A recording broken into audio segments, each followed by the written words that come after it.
азыр сүйлөп чыгарайын дедим. Анткени ким мен өзүм апам, байкелерим мага жөнөтө албай урушуп атышат. Кече күнү тойго баргам. Аны билесиздер, историяда, кечки историяда жүрдүм.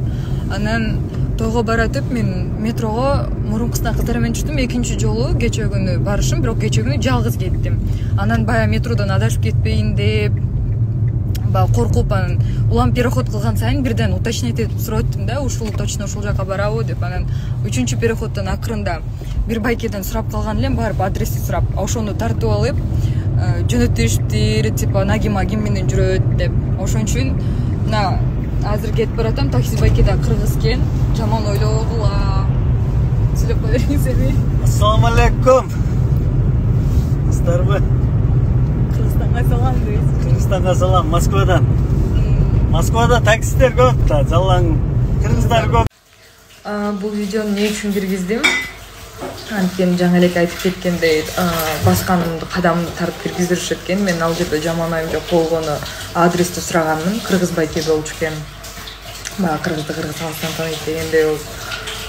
Ошол мага 3-чү станцияга көрсөтүп, могул жака могул барат деп көрсөтүп койгон. Ошону качан тартып успеть этти билбейм, артыбыздан тартып алган экен. Бул таксиди эмнеге киргиздим? Бул таксиден да түшүп магазинге кирип, сдача алып калып, анан ошо байке менен сдача алып аткан жерден тартып алып, дагы жөнөтүрүшпесин деп жазганым. Тартсаңыздар до конца толук тартып, сүйлөшкөндөрүбүзгө үчүн тартып жөнөтүңүздөрчү демекмин. Анткени үйдөгүлөр да жөнөтүп, үйдөгүлөр менен кичине түшүнбөстүктөр болуп, урушуп кетип атабыз биз. Өзүрүм байкелерим ишенбей кетип атат, эшикке чыгып, магазинге чыгып келгиче ким менен жолугуп келе калдың деп ушундай сүрөт келсе. Билбейм. Мен мынчалыкка чейин барат деп ойлогон эмесмин, бирок. Аттуу биздин YouTube каналдын көрүүчүлөрү, өзүңөргө маалым болгондой, биз жолуктук реалити шоу долбоорунан баш кошкон жаш түгөйлөр Амир менен Нагима. Азыркы учурда катуу таарынышып, Нагима Москвага кетип калганы маалым болду. Ал эми Амир болсо кечирим сурап, өзүнүн катасын мойнуна алып, жашаганга аракет кылып жатат, бирок ага карабастан Нагима кечирбей жатканы бизге билинди. Туугандар, негизи эле таарынышып кеткенден кийин Нагима сразу кечээки күнү мени колдогондор менен жолугам деп жолукту. Негизи феминистка көз карашта караган кыз окшойт.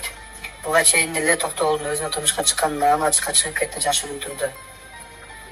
Ал эми Амир болсо ушунун бардыгын жашырып жашап жаткан болчу экен, бирок эл оозун желеки жок демекчи, бардыгы ачыкка чыгып кетиптир. Негизи эле кандай ойлойсуз? Сиз өзүнүн ой пикириңизди жазып кетиңиз. Нагима менен Амир пара болчу негизи.